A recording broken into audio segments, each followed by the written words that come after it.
Welcome to the new JFK Show number 275. I have to admit, I'm starstruck tonight. We've got John Barbour and Jasper Garrison at the same time. And Mr. Barbour, I must admit, I have watched the Garrison tapes at least 15 times, and I have my VCR cassette, and I learned more from that video than any other. We also have Jim Fetzer, Larry Rivera, and myself, Gary King. So welcome to the show, fellas. And we're going to really, the main reason I called the show together is that Jasper was one of the youngest. In fact, he had to be the youngest son to have his father teaching him that the news media lies. And in fact, to quote his father, he said, Jasper, didn't you say, Dad, why do they lie so much? And he said, what else do you expect from a pig but a grunt? So welcome to the show, Jasper and John. His father indeed had a magnificent way with words. I've met only three geniuses in my life: Buckminster Fuller, the scientist, my son Christopher, and first and foremost, Jim Garrison. So I'm delighted to be here, and I will go anywhere to tell Jim's story.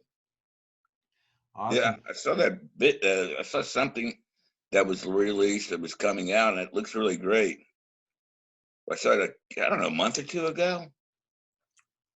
Are you talking to me, Jasper? Yeah, John. Are you talking about the Garrison files? I think that's it. Yes, and it's an interesting story indeed about how that came about. And Jasper, I must tell you, I am very, very delighted to be talking to you again, seeing that you're doing well. I was just telling Larry a little bit earlier that I was monumentally disappointed, however, in your brother Eberhard. Of course, there are a lot of people I'm disappointed in when it comes to the telling the story of your father, because 2 years ago when I released what is absolutely, and Jim Fetzer was one of the first to say it, that the American media in the second assassination of President John F. Kennedy is absolutely the definitive film on the murder of John F. Kennedy, your father's investigation, and the birth and purpose of fake news. And the truth is, if you just watch that, I mean, if you watch just two of the Garrison files, which we'll get to earlier, you don't have to ever watch any other movie or documentary or buy a book or anything.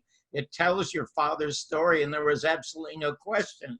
In 1967, when he went on the news and said, we solved the case, the Central Intelligence Agency killed our president. He called him our president. He was absolutely right. But when the film first came out, after I debuted it at the Texas Theater 2 years ago in Dallas, I sent a link to your brother Eberhard, who I understand is a lawyer now. He is a very, very good friend of Steve Jaffe's. They're still in touch with one another. I never heard back from him. I got to thank you. He never commented on the film. He never did anything to help promote the film. And then when I called Steven and asked him what's wrong, I would like to contact Elizabeth, who was the one I dealt with, but I don't know how to get a hold of her. And Eberhard won't give me any information. And I was dismayed when Steve said to me, a lot of the children, he said, have sort of disowned the father's legacy, except for Jasper. So I'm going to ask you, is that true? Are you the only one still believing in and being proud of what your father has accomplished? Probably the bravest man in the entire history of this country. A one-man army against the federal government and all the media was your father. I appreciate that. I think that's true. I think what happened is they've got to get on with their life, or they thinking. But the funny thing to me is they don't see or seem to realize that you still have the military-industrial complex and all the things that go along with it, the environmental degradation, which is killing the planet.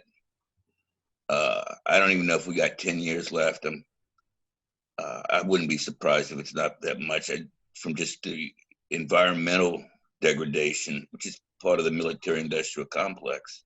You know, that is a great observation, because I'm going to tell you, 4 years ago, I'm going to tell you about some of the people that I'm really monumentally, I'm astounded by their silence when it comes to the business of your father. But 4 years ago, 5 years ago, it was the 50th anniversary. And I was going to present the Garrison tapes at the University of Nevada, Los Angeles. And George Knapp, who is the Sunday night host of Coast to Coast, the best investigative journalist in television at all in the United States today, was going to do the interview, and he was going to do it for nothing. I was going to offer him $5,000 to do an interview with Robert Kennedy Jr. And Dick Russell was going to produce the show with me. I mentioned that I wanted to get a couple of people on the air who are also pro the Warren Report and a couple of people opposed to the Warren Report. And when I talked to Joan Mellon said, well, screw the government. They've had the microphone for 50 years, John. Why don't you just have people who have the truth about the case? And Dick Russell seconded that. And he said, look, let me get Robert Kennedy Jr. I said, you know him? He said, yes, I write a lot of his environmental speeches for him. So he was going to negotiate, and I was in contact with their agent named Sean Lawton at the Kepler Agency. They asked for $25,000. And Sean told me at one time that Robert Kennedy and one of the Kennedy sisters were paid $150,000 each by a major corporation to come and talk about the assassination, but it was never to be recorded. So nobody ever recorded it. There's no audio, there's no video, but at least he talked about it to a group of people and got paid $150,000. I offered the $25,000 for him, and he agreed to it. We had 1,200 people waiting to show up, and he backed out at the last minute. And I sent him a note through Dick Russell, and I said, listen, he says that he's interested in the environment and cleaning up the environment. You cannot clean up the environment unless you clean up the political environment.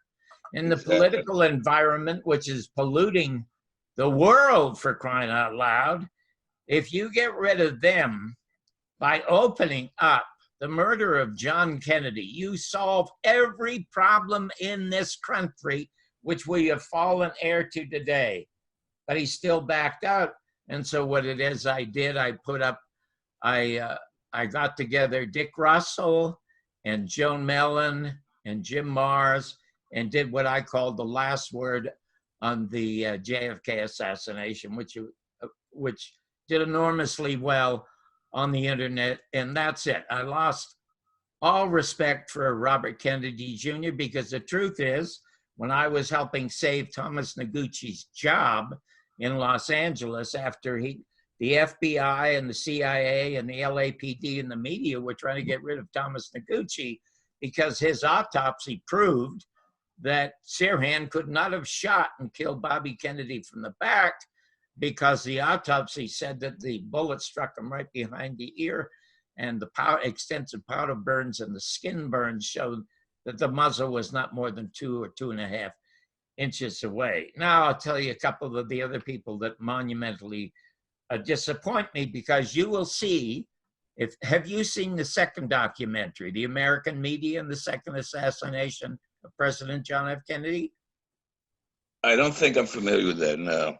Well, shame on you that you haven't seen it, and shame on me that I'd never send it to you, or that Eberhard never sent it to you, because it is your father at his absolute best. And startlingly, when I put out the first documentary, Oliver Stone said it was the absolute perfect companion piece to his movie JFK. Which I wanted to interject real quickly and show you these two, which actually come from the movie JFK, and another very rare book by Jim Garrison called Heritage of Stone. It was Heritage of Stone was what got me to book Jim Garrison on my morning show on ABC, because I accidentally read it in 1970 when I was in the Edmund bookstore on Hollywood Boulevard. But let me just put that on pause 1 second. Sure. Because that first interview in trying to get Mr. Garrison booked on my show ended up being what happened again accidentally. I'm going to hold up a book for you. See this? I was just talking about it. Okay, Your Mother's Not a Virgin, The Bumpy Life and Times of the Canadian Dropout Who Changed the Face of American Television. And that title, Larry, came about as a result of this conversation and trying to get Jim on the show. But I'm just going to say something about John, excuse me, you already had them all lined up and everything. At the 11th hour, it fell through. Go ahead. Well, it didn't fall. Well, it did not fall through. I mean, he accepted the invitation, and the next day I was fired and he was canceled. Yeah, right. But Larry, I didn't think it had anything to do with booking Mr. Garrison. Right. I'm in show business. You know, when you're in show business, you work 13 weeks, or you work a week, or you work one night, and you know you don't have very few people have a lifetime job in show business. But I want to get. But didn't Jim predict what was going to happen? And he yes. When I called him, he was wonderful, because I said the reason that I'm calling is that I just read what I went into the Edmund bookstore, Larry, and there was the book you just held up, and I saw the name Jim Garrison, and I thought, is that the same guy? So I picked it up, and I saw it's the DA, the guy. It's the DA. I remember in 1967 when he arrested Clay Shaw and went on the news and said, I've solved the case and there'll be convictions. But for 2 years, the government and the media stood in his way. And I kept saying to my friends, I'm a street kid, and I believed the government, as did Mr. Garrison, until he read the Warren Report. And that was again by accident when he met Congressman Hale Boggs. Hale Boggs was the only dissenting member of the Warren Commission. You'll never read his dissent. He went in the Library of Congress. He said, we have to reinvestigate the murder of John Kennedy because we were lied to by J. Edgar Hoover and the CIA. And not long after that, and not long after his conversation with Mr. Garrison, he got on a plane which disappeared over Alaska. They never found him or his body. And guess who drove him to the airport, Larry? Billy Clinton. Bill Clinton had been recruited along with Hillary when he was in college. So they've been CIA hirelings ever since they were in college. But I want to get back to a few other people that I'm disappointed in. I mean, I'm monumentally proud of what Jim Fetzer has been doing over the years for this. And of course, you mentioned that your broadcast is like 175 or 200. The only time I've ever hear that is when once a week, I tune into Mae Brussel. Mae Brussel was by far the greatest researcher. You can take all of them combined, and they don't come up to her ankle. I have listened to all the podcasts that you have published on Facebook, and I followed them, and they are extremely interesting. She was really in the know on everything that was going on. I so wish we had a Mae Brussel in America today, because there is so much to look into and to talk about. But anyway, I just want to say this thing. In the American media, in the second assassination of President John F. Kennedy, which is only $2 on Amazon, and I'm telling you, hundreds and hundreds of people watch it every week. And even more so now that they're in lockdown and they can't find anything on television. And so they found, I mean, it's a monumental hit. But in that film, you see me plugging Joan Mellon's book, which is the best book ever written about Jim Garrison. You see me plugging Dick Russell's book. You see me plugging David Talbot's book. You see me plugging Oliver Stone's film. and I'm going to tell you an interesting story about a guy named Jefferson Morley. Jefferson Morley was a guy that tried to sue the CIA to get Garrison's files released. Yeah, okay, so now what I'm going to say is I plug all of their work all of the time. Not one of these people has once plugged Jim Garrison's story on my film, except 4 or 5 months ago, by accident, Oliver Stone was a feature speaker at Kappa in Dallas. Yes. And one of my friends happens to be one of Roger Stone's attorneys, one of my really close friends. He had his telephone with him. Now, they didn't podcast this, and they didn't stream it. It was all private, Kappa. And Oliver Stone says, you must watch John Barbour's film with Mr. Garrison. It is, and he says it 3 times. 3 times. So I sent him a nice note and my book thanking him, but he has never said it publicly. It astonishes me. There's something about the name Jim Garrison that absolutely terrifies these people and turns them into cowards. I do not know what it is. Yeah, you want to tell us about that, Jim, about 9 out of 10 researchers? Go ahead.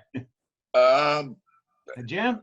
I think it's probably a thing of self-preservation, both career-wise and other things. And they just figured it happened a long time ago.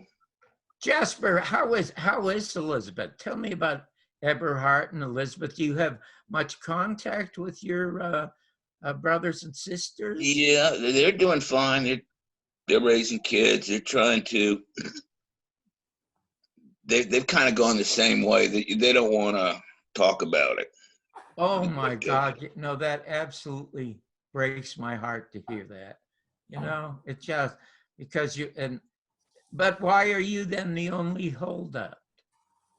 Because I guess I'm a rebel without a cause or a clue, or. Well, now you're a rebel with a cause. No, I'm very proud of what he did. I know what he did was true. Well, when we get off the air, you send me your address, or I'll have Larry send me your address, and I'll send you your own copy of the film. You will be, as much as you know about your father or think you know about your father or the case, when you see this film, you will be absolutely blown away. And at the end of the thing, and when I was talking to your father, I remembered the date, September 5th, 1981, for 3 hours. And he explained to me his accidental meeting with Hale Boggs, and he's telling me he was with the FBI and he was with the military. He was at Dachau when they liberated that death camp. And I recall was only one picture in his office, and it was a picture of him sitting by the barbed wire fence, and he had written underneath it, never again. I mean, I just absolutely, if it's possible to love a man, I absolutely loved your father. John, I just wanted to mention, you just said 1981. Was this in private? Was this in private with Jim? No, I had a camera crew there, and if you see the American media in the second assassination. It was in private where it was you and your people, but it wasn't a setting where there would be a lot of Tractors?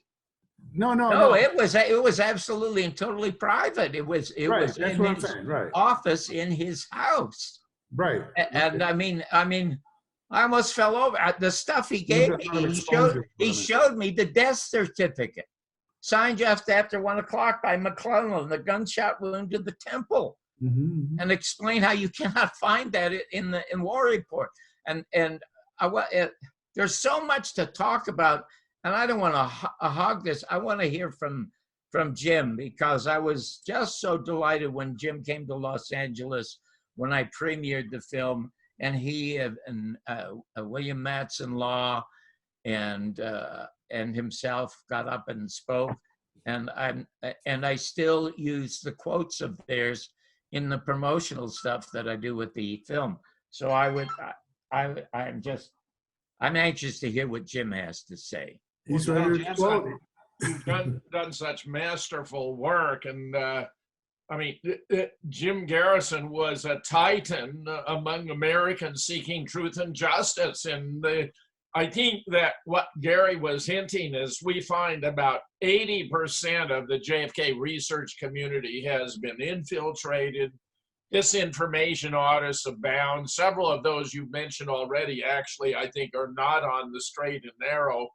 And it's just tragic because, you know, if you talk about Jim Garrison, you care about the truth about JFK and how close he came to exposing what had happened and how massively the government, by its own infiltration of his staff and by smearing him in the media, even up to and including the interview with Johnny Carson on The Tonight Show. I mean, it was a disgrace. Probably the darkest moment in American television history, when Johnny Carson tried to lampoon and ridicule Jim Garrison. A shocker for all time. Yeah, and in the film, of course, we show that clip in the film, and of course, he got on the Carson's show quite by accident because of Mort Saul. Mort Saul had been a guest on one of the shows, and Carson asked him what he was up to, and he said, well, you know, I'm working with Jim Garrison. I'm one of his investigators. You should have Mr. Garrison on the show there. And before he could finish the sentence, there was the huge ovation from the audience. And Carson stumbles and said, well, I'll see what I can do. And so that's how Mr. Garrison ended up on the show. But when Garrison looks into the camera and he said, the president of the United States was murdered by Central Intelligence Agency. Looking at that today, somebody telling you that monumental truth today, it almost brings on shock and a heart attack to hear that kind of truth. And hearing that on television is what caused some of you, maybe Jim will remember, you might not, and Jasper might not, there used to be what was called a fairness doctrine on television. Because when I had Reagan on television, I had to put a Democrat on. And then I had to put a socialist on. And once I had to put a Nazi on. They were allowed to get equal time. But when Jim Garrison got on the Carson show and people saw that, the owners of the country said, we can't have that kind of truth anymore. And they scuttled the fairness doctrine. And then the worst president in American history, who happens to be Bill Clinton, for crying out loud, who was the one that drove Hale Boggs to his death in his airplane. Bill Clinton, first of all, signed NAFTA, which sent all our jobs overseas. Secondly, he created the first Great Recession after the Great Depression in 2008, because he had scuttled the oh God, what was it called? It was implemented by FDR to prevent Wall Street from gambling with our funds. It's Glass-Steagall. Right. He canceled that. But worst of all, in the Communications Act in the mid-90s, you know, when John Kennedy was killed, there were 1,500 owners of television stations in America. And because of Bill Clinton signing the Communications Act, he turned 95% of all America's media over to 5 major corporations still doing business with the military-industrial complex. And the reason, this is a paradox, the reason I began to do part 2 of the documentary was when Trump was campaigning, he started talking about fake news. And I thought, my God, that sounds like Jim Garrison. And so it's like Jasper said, why did they lie? Well, what else does a pig do but run? And I pulled out the old tapes, and there was Garrison sounding like Donald Trump, who became president and has not followed through in talking about getting the CIA to release the files, which he could do easily, but he's caved into them. Yeah. And the reason that I released the files, do you know Jefferson Morley, who I mentioned earlier, 6 years ago brought suit against the CIA to have Garrison's files released. And oh, there you go. Okay, I have had the Garrison files released. Okay, so he takes it through the court for 5 years. He wasn't asking for CIA files. He was only asking for Garrison files. And about 8 months ago, a judge in Washington, D.C. ruled in favor of the CIA and would not allow Jefferson Morley to have Garrison's files, which were the files that did not belong to the U.S. government, but belonged to the city of New Orleans. And guess who the judge was who ruled against Jefferson Morley? Sonia Sotomayor? Is it her? No, No, Brett Kavanaugh. Ah, Brett Kavanaugh, Trump's man appointed to the Supreme Court. So there's a lot. Yes. That was Okay, so there's a lot of stuff going on that we are totally. Yes. And Mr. Garrison said on September 5th, 1981, until we get to the bottom of the John Kennedy murder and bring people to justice, no president will ever run the United States. And it is obvious from watching Donald Trump trying to explain this virus and everything that's going on, it's obvious he is not in charge. not in charge. Now, what I wanted to bring up is that if you watch the Johnny Carson show, you'll hear Jim say that he hopes his son eats well and exercises because he wanted him to be alive when they opened the files. Now, President Trump did open some of the files, but not all. No, let me tell you something.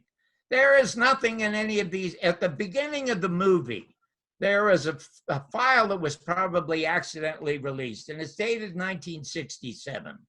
And in this file, they're telling the CIA attorneys they must get Clay Shaw help in New Orleans, otherwise Jim Garrison's going to win the conspiracy case. Okay, so it's very, very obvious that Garrison was going to win that case.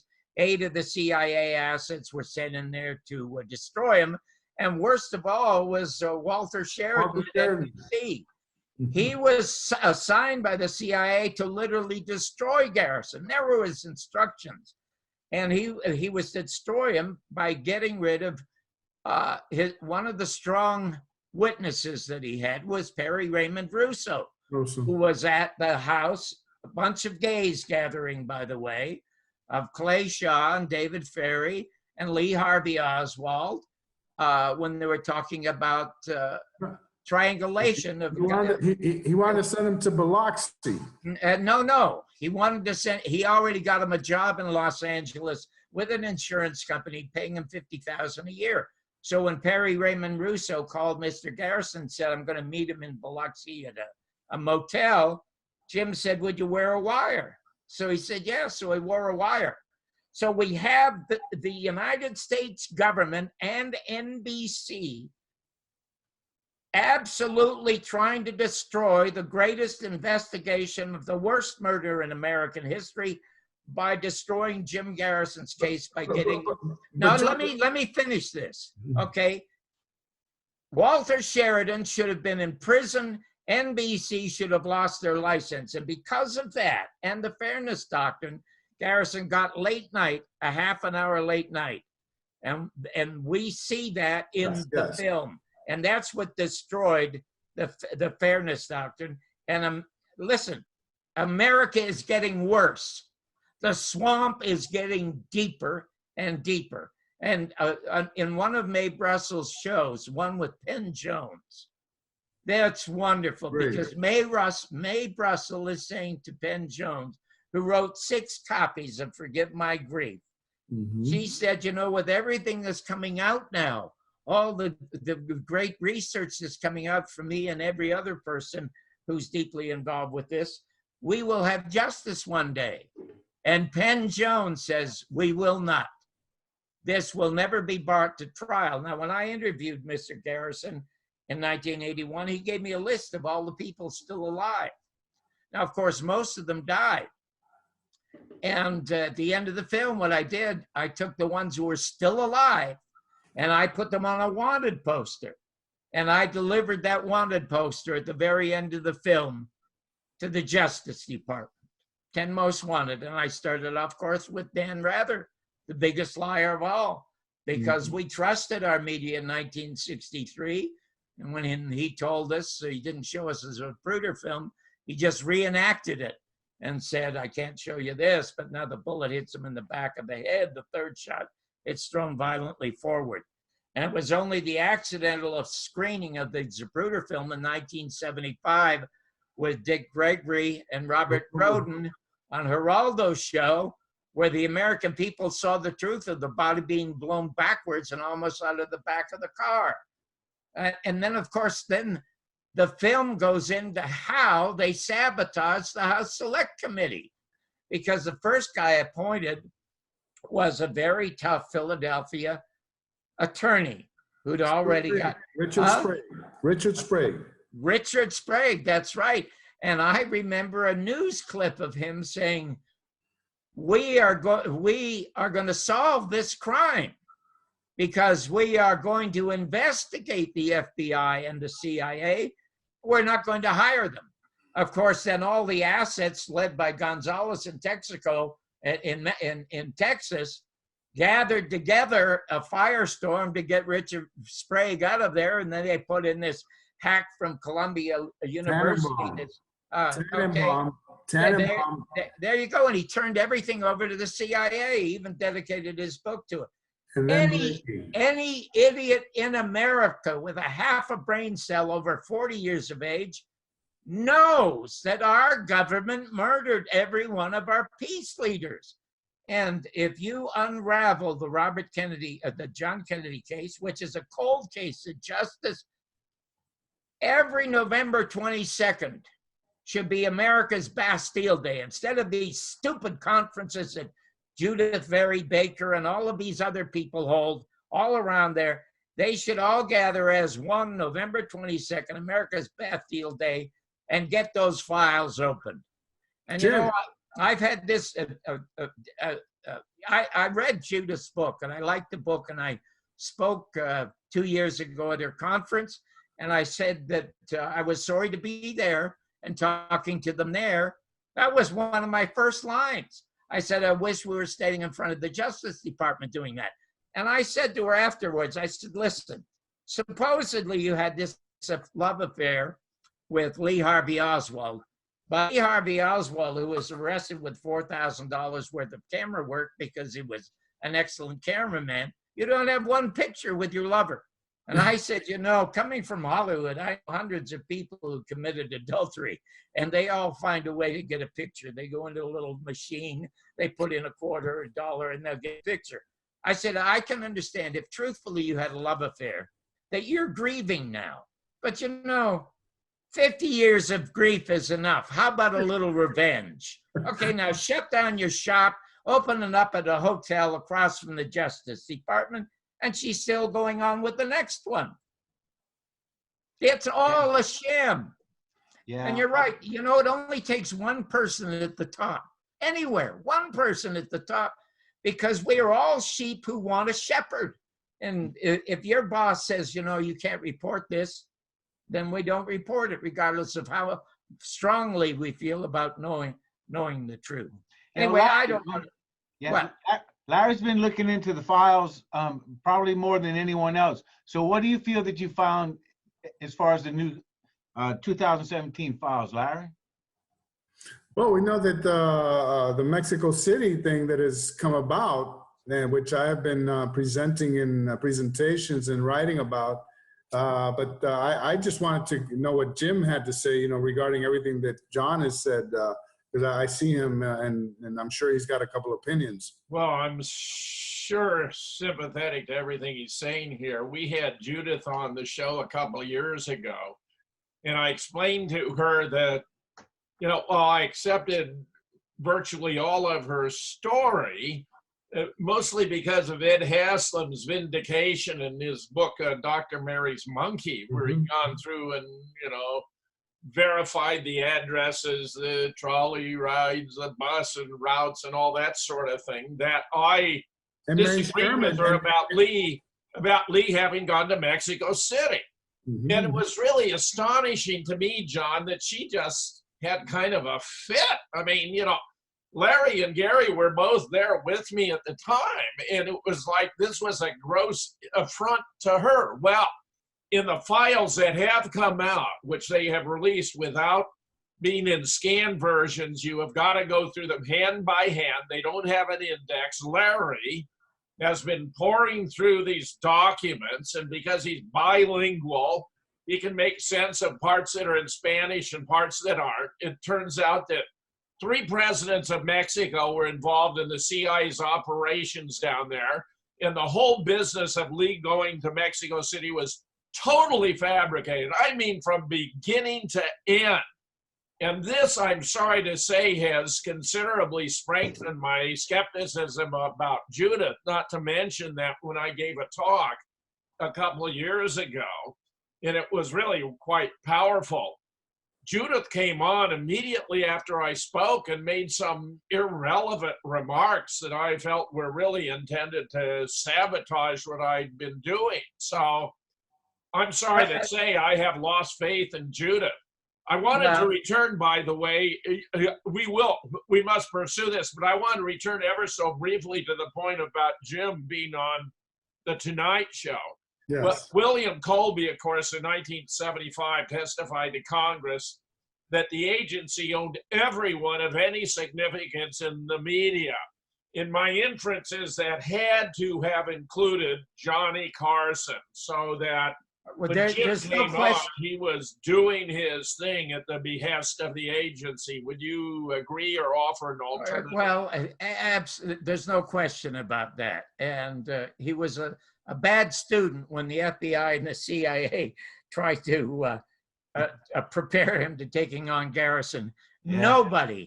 Nobody could sword fight with words better than Jim Garrison. Not even a William Buckley or a Gorbidal or any word masters could. Jim Garrison was by far the best, but the business of the CIA file. Larry, let me tell you something. It is interesting and wonderful that you go through the files, but they are all absolutely and totally meaningless, because the CIA and the FBI and all these secret organizations do not have files that say this is how we killed the son of a bitch. Of course not. They talk in code. So I'm going to tell you what happened is when Jefferson Morley was denied Garrison's files, I thought I owed it to the country that I was deported from twice before I became a citizen in 1977, a country that I absolutely loved as a kid, the only country in the world made up of people from every other country in the world, the only country in the world ever built and planned on a set of laws beginning with the Constitution and the Bill of Rights, which are all mangled and disappearing before our eyes. And I thought, I will release the Garrison files. When I interviewed Mr. Garrison, I said, were you called to go to the House Select Committee? And he said, yes. I said, did you go? He said, no. He said, I tore up the subpoena the same way they tore up their subpoenas during my Clay Shaw trial. I just sent them the files. The Clay Shaw, the Warren Report files are not released till the year 2039. Garrison files aren't amongst them. Garrison files won't be released for another 20 years after that. And you know why, Larry? Why? He names names of the killers, the amounts of money paid, everything. He literally solved it. So I decided I have those 67 boxes. And I decided to release the files. And I've released 5 or 6 so far. And that may be all I need to release. There are 2 files. The file on Clay Shaw and the file on Lee Harvey Oswald. One is 15 minutes long, and the other is 8 minutes long. You look at those 23 minutes. You never have to look at my book. You never have to look at my film or Oller's film or Talbot's books or Joe Mellon's books, because in those 23 minutes, there is absolute and total proof that Jim Garrison solved the case. I'm going to tell you a little bit about the Clay Shaw files. and how smart he was. His biggest difficulty was in getting a jury to believe that Clay Shaw was CIA, because on the stand he lied, he committed perjury. He said he wasn't. Jim Garrison got his employment records for 10 years. And there he is at Permindex and the Mississippi River Shipping Company, all CIA companies. And the jury did not believe it. And then also he tried to find a different reason that Clay Shaw might hate John Kennedy. It's Clay Shaw and two of his friends bought a nickel mine in Cuba for $1 million. And it was confiscated by Castro. And of course, Shaw expected to get it back after the Bay of Pigs. But when John Kennedy said there's no air support, we're not invading. US troops are not being involved in this. And of course, Castro won, and he kept the nickel mine. But more than that, the government tells you that Garrison lost the case. He lost only the conspiracy case. His main case was the perjury case. Now, here's what he had on Clay Shaw, and it's all in these files. There is a professor from Chicago who sent him a long letter, and it was sworn to in Chicago before he sent it. He said, my best friend lived with Clay Shaw, homosexual, lived with Clay Shaw for a year. And he replaced another fellow who had lived with Clay Shaw for a year, and he names the guy. But at the end of that year, that guy had a transsexual operation, that he became a she. And once he became a she, he was no longer of any interest to Clay Shaw and dumped him. Now we have 3 20-year-old male hookers, Larry, and they testified for $20 that they were hired by Clay Shaw to have sexual relations with Clay Shaw, David Ferry, and Lee Harvey Oswald, and Jack Ruby. And there was some evidence that Jack Ruby even had sex with Lee Harvey Oswald. And if you look at the picture of the 4 of them together, that's a homosexual gathering. But to Jim Garrison's credit, this was never introduced in the conspiracy case. And he told his staff, do not ever make this public, and it has nothing to do with the murder of John Kennedy. We'll get him in the perjury case. Now, here we have a guy named James Whalen. Ever heard the name James Whalen? No. And you won't see it in the CIA files. James Whalen testifies under oath to Garrison. He was offered $25,000 to murder Jim Garrison. He would get $10,000 in advance, and they would get $15,000 afterwards. And the first offer was made jointly by Clay Shaw and David Ferry. And Whalen told Mr. Garrison, you know, I thought about doing it, but it's just too big for me. But I wasn't doing it for the money. I have a deathly ill daughter. And Clay Shaw promised me that the CIA would get me the best doctors in America to cure my daughter, but still I couldn't do it. And that's why I am here. Now, that alone would have gotten Clay Shaw 99 years in prison. Had he gone to trial and they brought in all these homosexuals and all these deviants and these 20-year-old pimps to talk about what they did with Clay Shaw, this guy who was an upstanding socialite in New Orleans would have had his life destroyed. And he'd gone to prison, he'd have probably been murdered. Well, the CIA knew this, and they stepped in and stopped the perjury trial. It's a slam dunk. But I'll tell you, now you go to the Shaw file, that's all there. But the Oswald file is beyond interesting to me for a number of reasons. Now, what he did, Garrison, once he got into the investigation, he gathered all of the newspaper reports, all the radio reports, and all the television reports of what happened that day. And they are all in this file. you will see headlines in the newspaper saying second shooter at loose. Astonishing. And then Garrison said also they got a recording from Air Force One where you hear a bunch of military people talking about the fact that one guy couldn't have done this. That recording has never been heard by anybody, but Jim Garrison found it.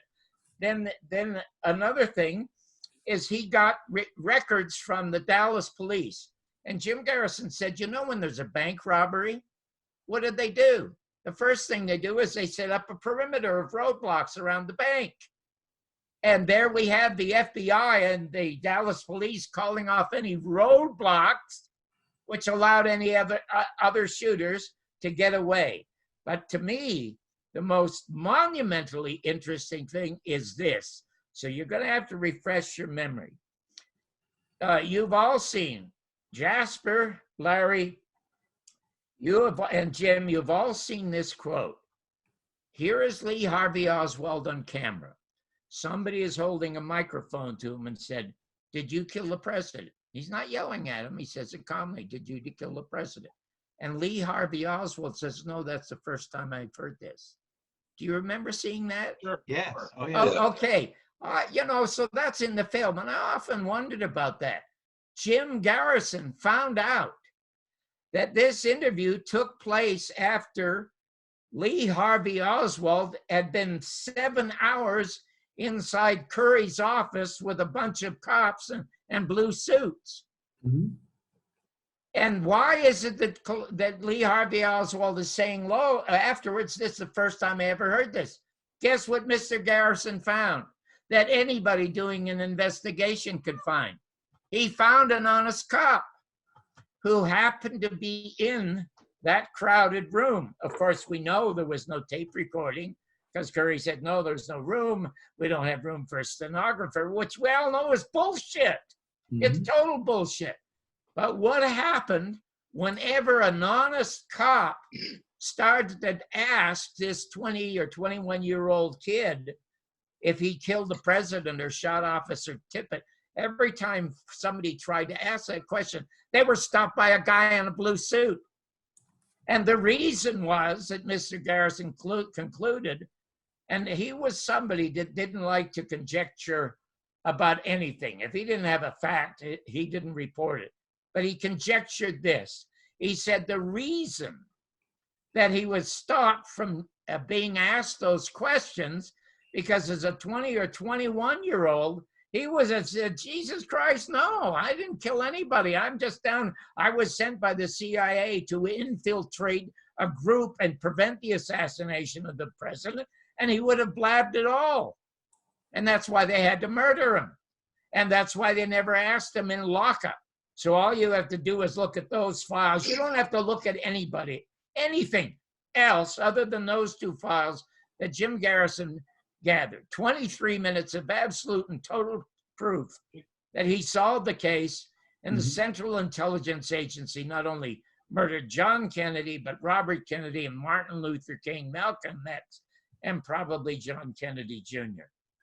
Okay, I just wanted to backtrack just a very, very, very briefly here, because in the new files, I ran across this document here, which is a soiree sort of activity that was thrown by, as you can see up here, Clay Shaw and Jesse Core, who was press relation chairman of the Trade Mart down in New Orleans at the time, for Charles P. Cabell of the Central Intelligence Agency. We have reviewed this document in previous shows here, and the document clearly shows that there was a relationship between Clay Shaw and the CIA, because what this document here is, a Foreign Policy Association is a CIA association for retired. Good for you. You're absolutely right.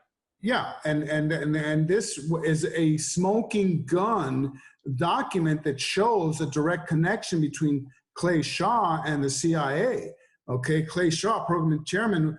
But Garrison did not have that at the time. Exactly. So okay, but Garrison has all these other proofs. So what you're presenting is just something else. No. Quite the contrary. What I meant was we wish that Garrison would have had that type of evidence, because it probably would have changed the entire panorama of the investigation.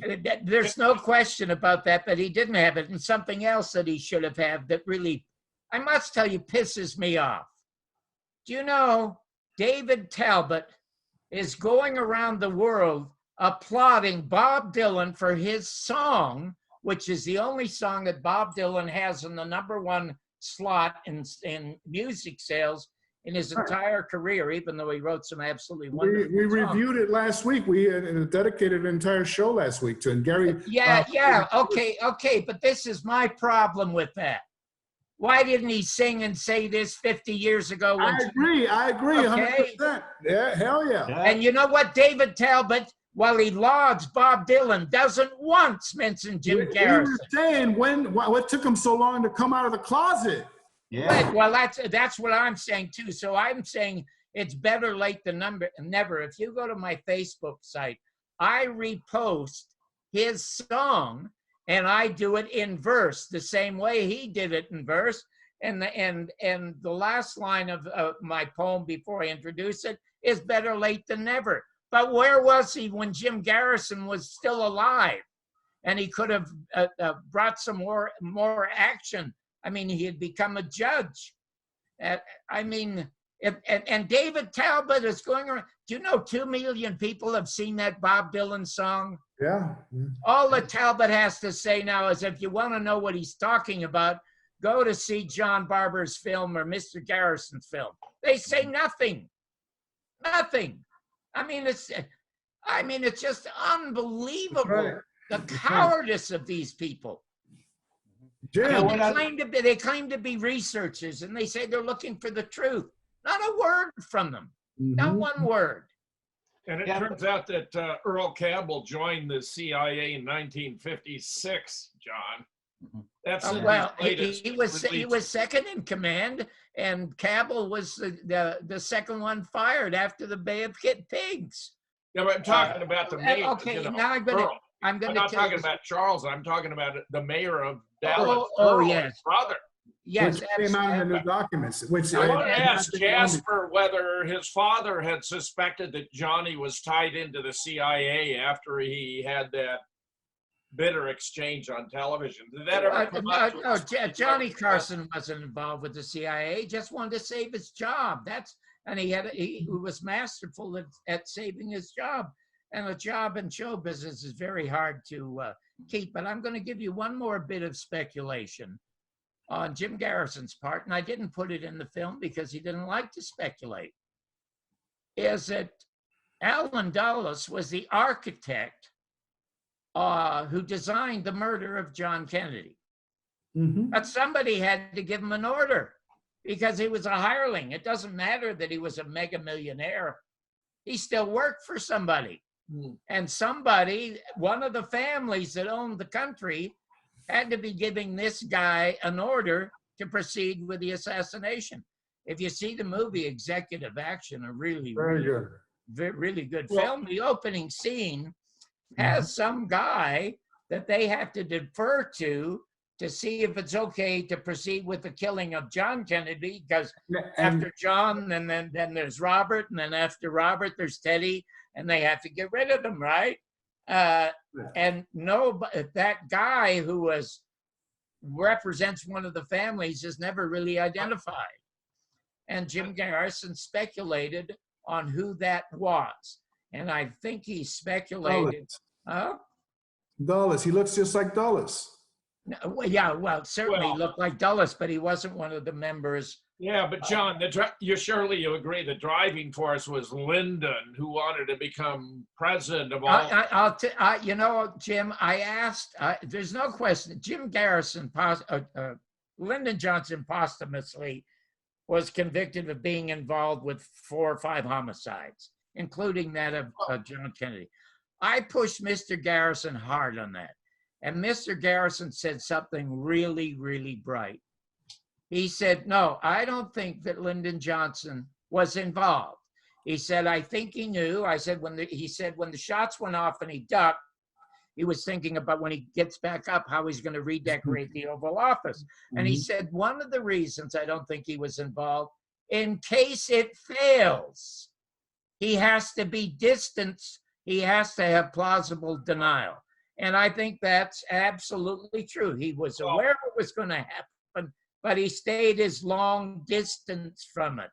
John, And I hate to take exception to Jim Garrison. Okay, go ahead. But Lyndon forced himself on the ticket in LA in 19. Yes, he did. As a matter of fact, Jim, he did you're that right. by threatening to expose that JFK had Addison's disease and that he could, among his absolutely. with a beautiful woman who was not only that, Germany.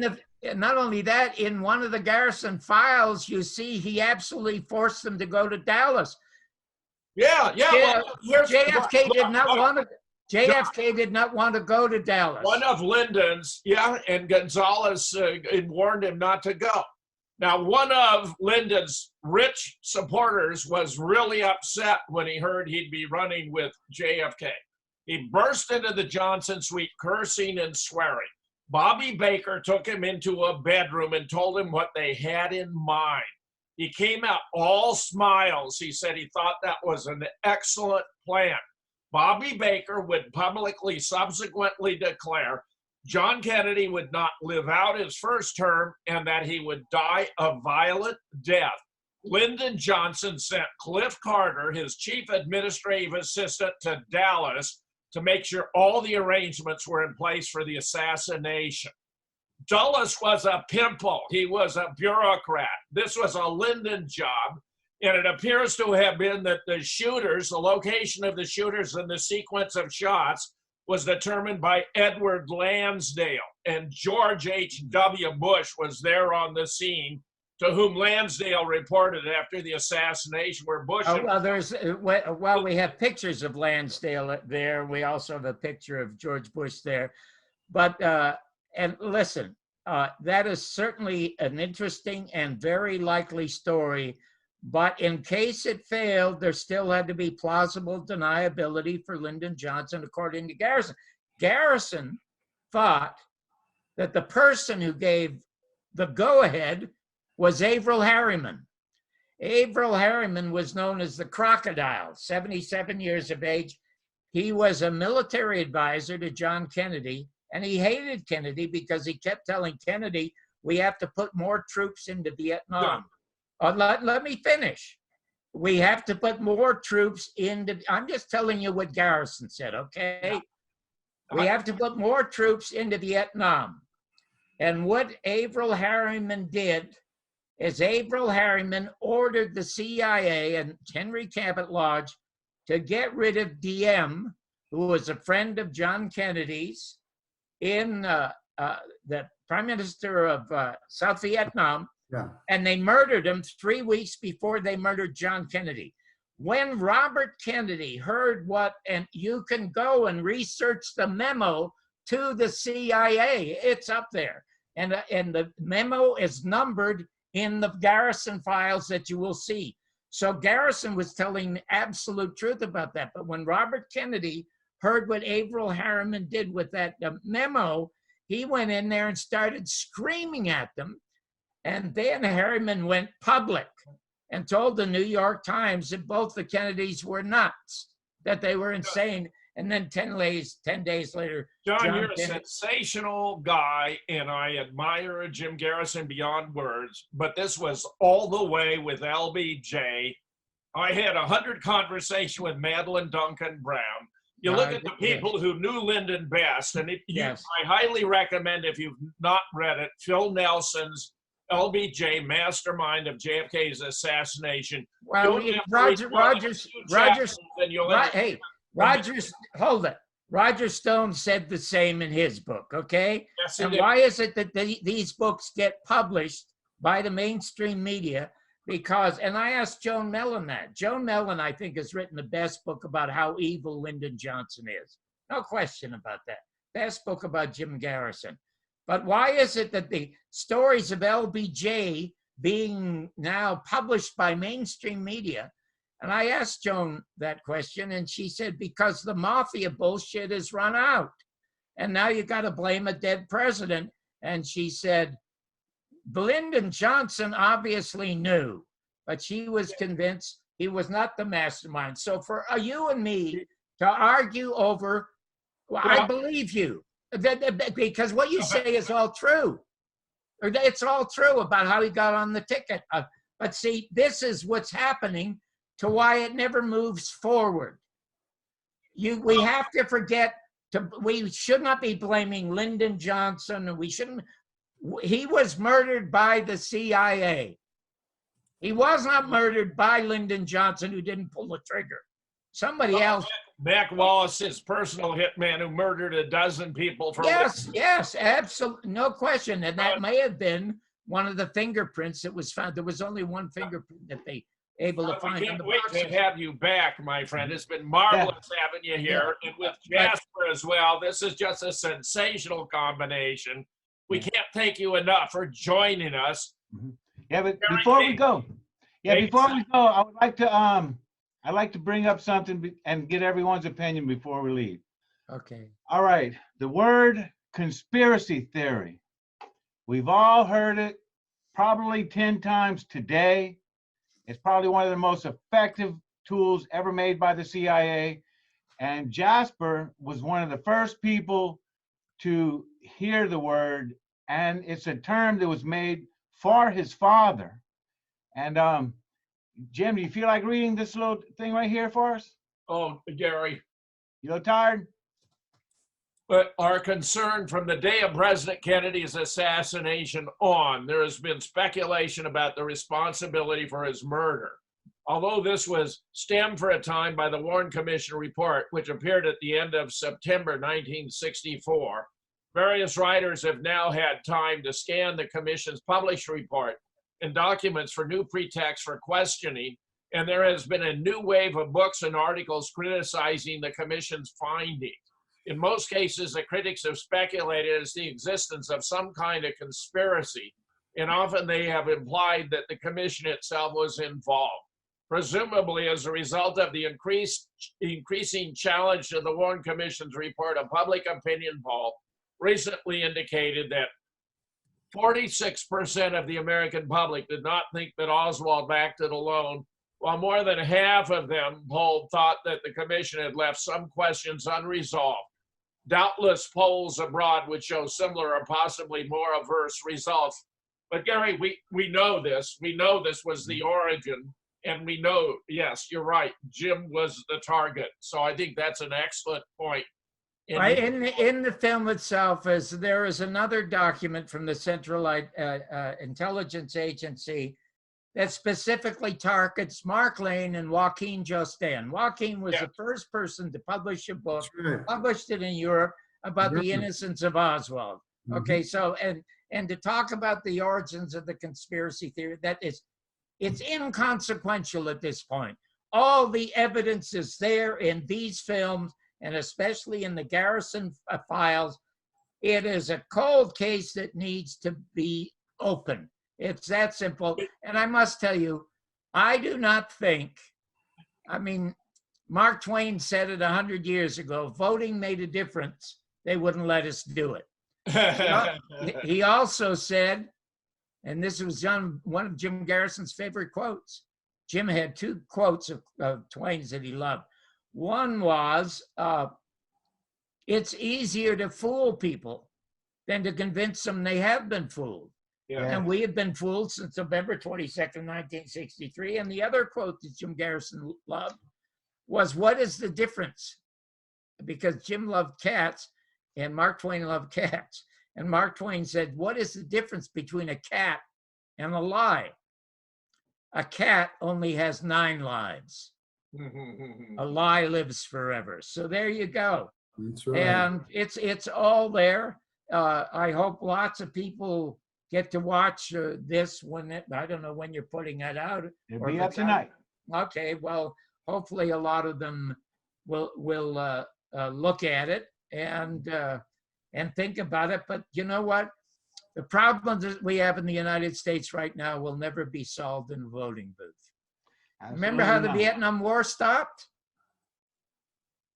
Yeah, Yeah. with a fake attack But on no, that's how it started. The Gulf of Tonkin. Victory came Okay, from- first of all, the Cold War was a fake war with Russia. Mhm. Garrison says it in the film. They lost 25 million people and half of their infrastructure is destroyed by Nazis. The only threat to America was peace. And that's what Eisenhower warned us about. Vietnam, there was no fishing boat that attacked the Fifth Fleet. And of course, the weapons of mass destruction. 1.5 million Americans marched against Bush's criminal war, and they still went ahead and fought the war. We have nothing to say about how this country is run. Absolutely nothing. And We're the already planning to have you back, John. Count on it. Yeah. Okay, Great my show. last observation about this. The Vietnam War was not ended politically. It wasn't ended in the voting booth. It was ended because white upper class and middle class bodies were coming back in body bags because they had a draft. And in 1968, you can all remember that Americans by the thousands took to the streets in Chicago. Mhm. And they were voting with their feet and their bodies. And a member of the CIA, an agent provocateur, pulled down the flag in Lafayette Park. And that's what started the riots. Because if you don't have disturbances, you can't have them passing things like the Patriot Act to quiet us down. And so it wasn't ended in an election. This system has to be changed, and it will not be changed in a voting booth. That's all I have got to say. Draft was one of the greatest mistakes of recent American history. Gary, take us out. All right. Jasper, a couple of ending words. Yeah, Jasper, we're going to give you the last word. Okay, I have to agree with everything that's been said. I can't really elaborate or add that much more at the moment. I mean, y'all hit the nail on the head. All right. Well, Jasper, we want you to know that we're proud, that you're proud of your father, which next to Thomas Jefferson is one of the greatest American heroes. And he's never forgotten. And he's never forgotten. We'll never forget Jim. You know. I can only pray that your mother, who I love dearly, and I've talked to her now and then, realizes just what a hero and what your family has done for America. This is JFK, number 275. One more thing. Go ahead, Jasper. No, that's not. I'm finished. Okay. This is JFK, number 275 with John Barbour, Jasper Garrison, Larry Rivera, Jim Fetzer, and Gary King. We'll see you next week. Jasper's not finished. He's just restarting.